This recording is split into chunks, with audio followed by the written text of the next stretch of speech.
My name is Dana, and I am a 20-year-old who has often felt sidelined within my own family, especially in comparison to my younger brother, Alex, who is 14 and adopted. Alex was brought into our family about 9 years ago, and strangely, he appears to blend in more seamlessly than I do. My parents have even remarked humorously about how much more he resembles them, suggesting he is more their ideal child. Though their jokes feel hurtful and serious to me, our family could easily grace the covers of lifestyle magazines, embodying conventional beauty, a standard I feel I don't meet. Diagnosed with type 2 diabetes as a child, managing my weight has always been a challenge. My eating was heavily controlled by my parents, pushing me to sometimes eat secretly as their monitoring felt more like deprivation. About 5 months ago, my health took another hit with a diagnosis of fibromyalgia, which has intermittently confined me to a wheelchair due to severe symptoms. The adjustment has been hard, not just physically but also mentally. Already an introvert, I now spend most of my time in my room, trying not to impose on anyone, feeling deeply lonely but resigned to not being a burden. Despite my struggles, I have tried to maintain some normalcy, like participating in our annual family Christmas photo, a long-standing tradition. This year, however, as I dressed up and prepared to join in, my presence was unexpectedly rejected. My parents awkwardly suggested the photo be limited to just them and Alex, citing my wheelchair as a reason, saying it would spoil the picture. I offered to stand for a few shots, but they refused, making it clear they did not want me included at all. Devastated, I retreated to my room and wept, with no one coming to check on me. This heartbreak was what prompted me to call my grandmother and confide in her about everything. My grandmother, a pillar of strength who rebuilt her life after being widowed early, listened with empathy and took immediate action by altering her will in response. This shocked my parents and brought to light the deep issues within our family dynamics. This sequence of events not only exposed the superficiality and conditional acceptance in my family but also underscored my grandmother's unwavering support for me in my most challenging times. For causing drama and making the situation uncomfortable, despite their harsh words, I had made peace with the fact that their acceptance was conditional and unlikely to change. My grandmother has always been a beacon of strength and inspiration for me. Her unconditional love is a stark contrast to the conditional acceptance I felt from my parents. Although I had hoped for a long time that my parents would change their ways and treat me better, that Christmas incident was a harsh reminder that it might never happen. Each time my grandmother suggested that I could live with her, I hesitated, clinging to the hope of familial acceptance. However, that day, I finally accepted her offer, realizing that my presence in my own home was merely tolerated, not wanted. The pain of feeling excluded by my own family was profound, but my grandmother was always there to support and comfort me. During our phone call, as I sobbed and shared my heartache, she assured me she would be there to take me away as soon as she returned from her cruise. She lives an adventurous life, always surrounded by friends and laughter, a stark contrast to the solitude of my own room, where I often find myself. The days leading up to her arrival were filled with silence at home. I went about my daily routine, school and seclusion. My parents and Alex carried on as if nothing was wrong, masking the tension that lay beneath the surface. When my grandmother arrived, I was the one who welcomed her into our home. My parents were unsuspecting of the change about to unfold. They greeted her casually, unaware that she knew of their exclusion of me from the family photo. When she confronted them, they were initially confused about how she could have known, but soon realized I must have told her. Instead of apologizing, they dismissed the incident, repeating their rationale that they didn't want to bother me with standing or having my wheelchair in the photo. I couldn't hold back any longer. I told them, and my grandmother, that their excuses were just a cover for their discomfort with including me. I pointed out the disparity in how they treated Alex and me, highlighting that despite Alex being adopted, he was embraced as their own, whereas I, their biological daughter, was treated as an outsider. Alex averted his gaze, perhaps in guilt or acknowledgement of the truth in my words. My parents' reaction was defensive. They accused me of being dramatic and spoiled, expecting an apology from me for simply voicing the inequality and neglect I felt.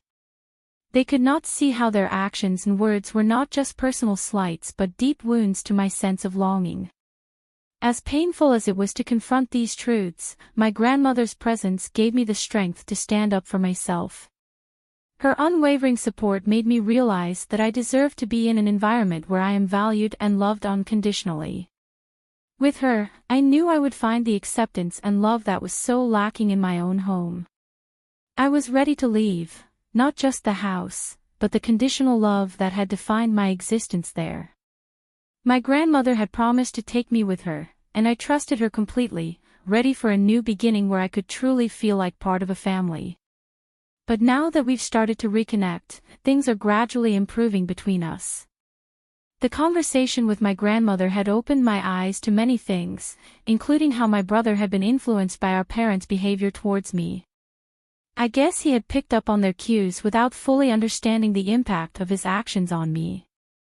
But his willingness to acknowledge his mistakes and reach out to mend our relationship meant a lot to me in that moment. At home, when I was ready to defend myself further, my grandmother stepped in, making it clear she was there to put an end to the mistreatment I had endured for so long. My parents appeared bewildered when she announced she was taking me to live with her. They had always made me feel like a burden, and now they didn't even resist letting me go. It was a painful confirmation of what I had always felt, that they didn't truly want me as part of the family. The silence that followed her announcement was deafening. When my grandmother revealed her decision to take me away, my parents initially seemed indifferent, but their facade cracked when she declared that she was cutting them out of her will. Suddenly, their true colors showed. The mention of inheritance set them off as they scrambled to defend their position, revealing just how materialistic their motives were. My grandmother, having been a successful grocery store owner, had accumulated considerable wealth, which I had never really thought much about because I loved her for who she was, not what she had. Unlike my parents, my love for her was unconditional. She showed my parents the revised documents, making it clear that everything would now go to Alex and me. The drama escalated as they pleaded and bargained with her, but my grandmother remained unmoved by their tears. She instructed me to pack my belongings and prepare to leave with her immediately. I had been ready for this moment, knowing deep down that living with her would be a much healthier environment for me. As I gathered my things, my parents continued their futile pleas, but Alex was the only one who truly seemed to care about saying goodbye. Driving away from that house was a liberating yet bittersweet moment. I was leaving behind a lot of painful memories, but I was also moving toward a new chapter of my life, one filled with genuine love and support from my grandmother. Living with her has brought so much peace to my life. Being closer to school allows me more sleep and less stress in the mornings, and every day feels like a step toward healing. Alex's message soon after I left was a significant gesture. He apologized for his past behavior and expressed his gratitude for our family, acknowledging how much better his life was because of our parents' decision to adopt him and my consistent treatment of him as a true brother. He was eager to start anew and repair our bond, which we began to do by spending time together at school. These changes were not easy, but they were necessary. The truth had been painful, but it also set me free. Now, with my grandmother's support and a rekindled relationship with Alex, I was finally starting to feel like I belonged to a family that truly cared about me. Despite the complicated nature of our family dynamics, Alex has always been treated as a full member of the family, especially by our parents. Recently, during one of our casual hangouts, Alex mentioned something that's been weighing heavily on me. We were just chatting, and I couldn't help but ask about what was happening back at the house. He shared that tensions were high between our parents. Apparently, they've been caught up in a blame game ever since I moved out. My mom accused my dad of being the reason I felt pushed away for so long, particularly pointing to his suggestion to exclude me from the family Christmas photo. On the other hand, my dad argued that my mom had always overreacted to challenges, making it seem like having me as a child was the most difficult task she had ever faced. Alex casually mentioned that he was worried they might end up getting divorced, given the current state of their relationship. This comment, though made in passing, stuck with me and has left me feeling uneasy ever since. It's irrational, but part of me can't shake the feeling that if they do get divorced, somehow it would be my fault. Maybe I overreacted by feeling hurt over the photo incident, and perhaps they never intended to make me feel like a burden. These thoughts have been difficult to dismiss, and I find myself in a loop of self-blame and regret, even though I know deep down that their marital issues are not my responsibility. It's hard not to feel like a drama queen for even thinking this way, but it's what's been on my mind, and I can't seem to push it away. That's why I'm turning to this community for some objective reassurance. To provide some context for those who might be curious, my grandmother recently revised her will to leave everything to Alex and me, primarily because of how our parents mishandled things with me. Alex hadn't been part of the negative behaviors, and at his young age, my grandmother and I both feel he deserves a chance to rectify any past mistakes. It wouldn't be fair to push him away because of our parents' actions. If we did, we'd be no different from them. People have also asked about Alex's background. His biological mother was just 17 when she had him and had to leave college due to her pregnancy and struggles with substance abuse. His father was mostly absent, only appearing sporadically in his life. Alex's maternal grandparents tried several times to help their daughter straighten out her life and be a good mother, but eventually, they encouraged her to consider adoption when Alex was 7, as they saw it as a chance to provide him with a better future. My parents were already considering adoption due to the complications of my mother's first pregnancy. They didn't want to risk going through that again. They knew Alex's biological mother's cousin from college, which is how they learned about Alex's situation. They fostered him for a while before officially adopting him. Alex has stayed in touch with his grandparents, meeting them monthly, but he hasn't had contact with his parents since the adoption. His mother finds it too painful to see him, and his father has completely disappeared from his life. Navigating these complex family relationships has been challenging, but opening up about these issues here has helped me process my feelings and hopefully gain some clarity and support from others who might have similar experiences. Their sudden apology, though needed, felt insincere and more about them wanting to mend their image. Before I left for college, it seemed like an attempt to smooth things over superficially without addressing the real issues that caused the rift in the first place. In the past, I've made some regrettable comments in frustration about Alex being adopted during a heated argument. I've apologized to him because he means the world to me, and I never intended to make him feel like he was any less a part of our family. I've always seen Alex as my brother, not just because we were raised together, but because I genuinely care for him. Despite the rocky phases we've experienced, I'm committed to maintaining a strong relationship with him. We've been through a lot due to our parents' behavior, and I refuse to let that drive a wedge between us anymore. I even offered Alex the option to come and live with me and our grandmother if things at home become unbearable. The idea isn't to pull him away from our parents, but to provide him with a safe and peaceful alternative if he needs it. In my recent updates, I've been overwhelmed by the support from this community. It's been reassuring to hear from others who've been in similar situations, and it's helped me feel less isolated. After discussing my fears of being responsible for my parents' marital issues with my grandmother, she firmly reminded me that I wasn't to blame. She pointed out that my parents had been directing their frustrations at each other because they no longer had me to focus on. This shift in their dynamics wasn't caused by me standing up for myself but by their inability to handle their own problems constructively. If they end up divorcing, it would indeed be sad, but it is not my burden to bear. Alex and I have discussed this too, and he reassured me that he didn't intend to make me feel guilty about their problems. He was just answering my question. Recently, my parents visited unexpectedly to discuss our strained relationship. They took time off work to talk, but but it wasn't a great day for me, and I wasn't in the right headspace to engage. They expressed a desire to spend time with me before I head off to college and attempted an apology, which they framed in a way that suggested they were sorry I felt offended rather than acknowledging that their actions were inherently hurtful. This phrasing didn't sit well with me. It felt like they were dodging the core issue. My reaction was to suggest they put their thoughts in an email or return another time when I was more prepared to talk. I needed space to process, and rushing the conversation wasn't going to resolve anything substantial.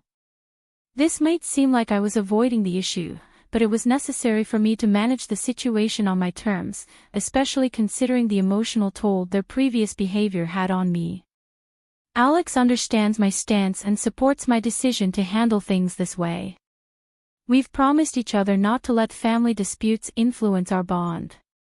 Whatever the outcome with our parents, our commitment is to remain supportive of each other, ensuring that the challenges we face don't erode the trust and love we've rebuilt.